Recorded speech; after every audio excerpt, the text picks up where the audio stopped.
আসসালামু আলাইকুম, সবাই কেমন আছেন? আলহামদুলিল্লাহ আপনাদের দয়ায় আমিও ভালো আছি। তো আজকে সকাল সকাল ঘুম থেকে উঠে নাস্তা করে নিলাম, নাস্তা করে একদম ফ্রি হয়ে গেলাম। এখন যাব রান্না। তো রান্না করার আগে চিন্তা করলাম ঘর একটু গুছিয়ে নিই, সব কিছু গুছিয়ে নিলাম।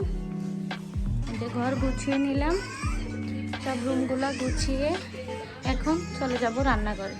তো এখানে আজকে মুরগি নিয়েছি, 2টা মুরগি রান্না করব। এখানে একটা বড় কার্পিউ মাছ নিয়েছি, দেশের থেকে আনা বড় মাছ, নিজেদের খামারের মাছ, বড় কার্পিউ মাছ। এটা দো পেঁয়াজও করব। আর এখানে ছোট বেলে গুঁড়া নিব। ছোট বেলে গুঁড়াগুলো আলু দিয়ে এভাবে কুচি করে রান্না করলে অনেক মজা হয়, সেজন্য। আর এখানে আগে ডাল রান্না করে ফেলেছি। তো এখন তরকারিগুলো আস্তে আস্তে বসিয়ে দেব। পুরো ভিডিওটা দেখতে হলে আমার সাথে থাকবেন। আর আপনারা কেউ আমার কোনো কথায় যদি আমার ভালো না লাগে, কেউ দরকার হলে আমার ভিডিওটা দেখবেন না, কিন্তু বাজে কমেন্ট করবেন না। আমি আসলে আমি আপনাদের মাঝে নতুন আসছি, আমি ওইভাবে গুছিয়ে কথা বলতে পারি না, ওইভাবে নতুন হতে। এখন যদি কারো ভিডিওটা ভালো না লাগে আপনারা দেখবেন না প্লিজ, কিন্তু বাজে কমেন্ট করবেন না। তো এখানে একটা চুলা মুরগি দিব, আরেকটা আমি এখানে এখন বেলে গুঁড়াগুলা বসিয়ে দিব। আর আমার এভাবে গুছিয়ে কাজ করতে ভালো লাগে, সব কিছু গুছিয়ে নিলাম। এখানে আমি পেঁয়াজগুলা বক্সে রাখি, তারপর মশলাটা এভাবে বক্সে রাখি। আমার থেকে সবসময় এভাবে গুছিয়ে কাজ করতে ভালো লাগে, সেজন্য সব কিছু একসাথে।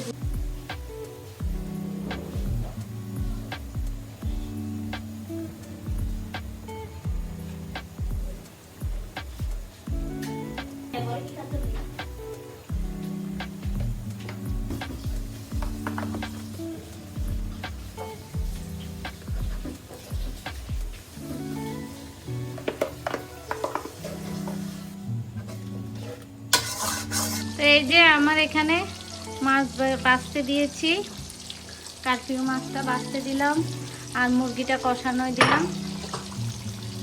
আর এই যে এখানে আমার বেলে গুঁড়াটা হয়ে গেছে, মাশাআল্লাহ কালারটা খুব সুন্দর হয়েছে আর খেতে অনেক মজা। এই যে আমার কার্পিউ মাছ রান্না শেষ অলমোস্ট। এই যে মাছ দিয়ে দিলাম, মশলা কষিয়ে মাছ দিয়ে দিলাম, রান্না শেষ।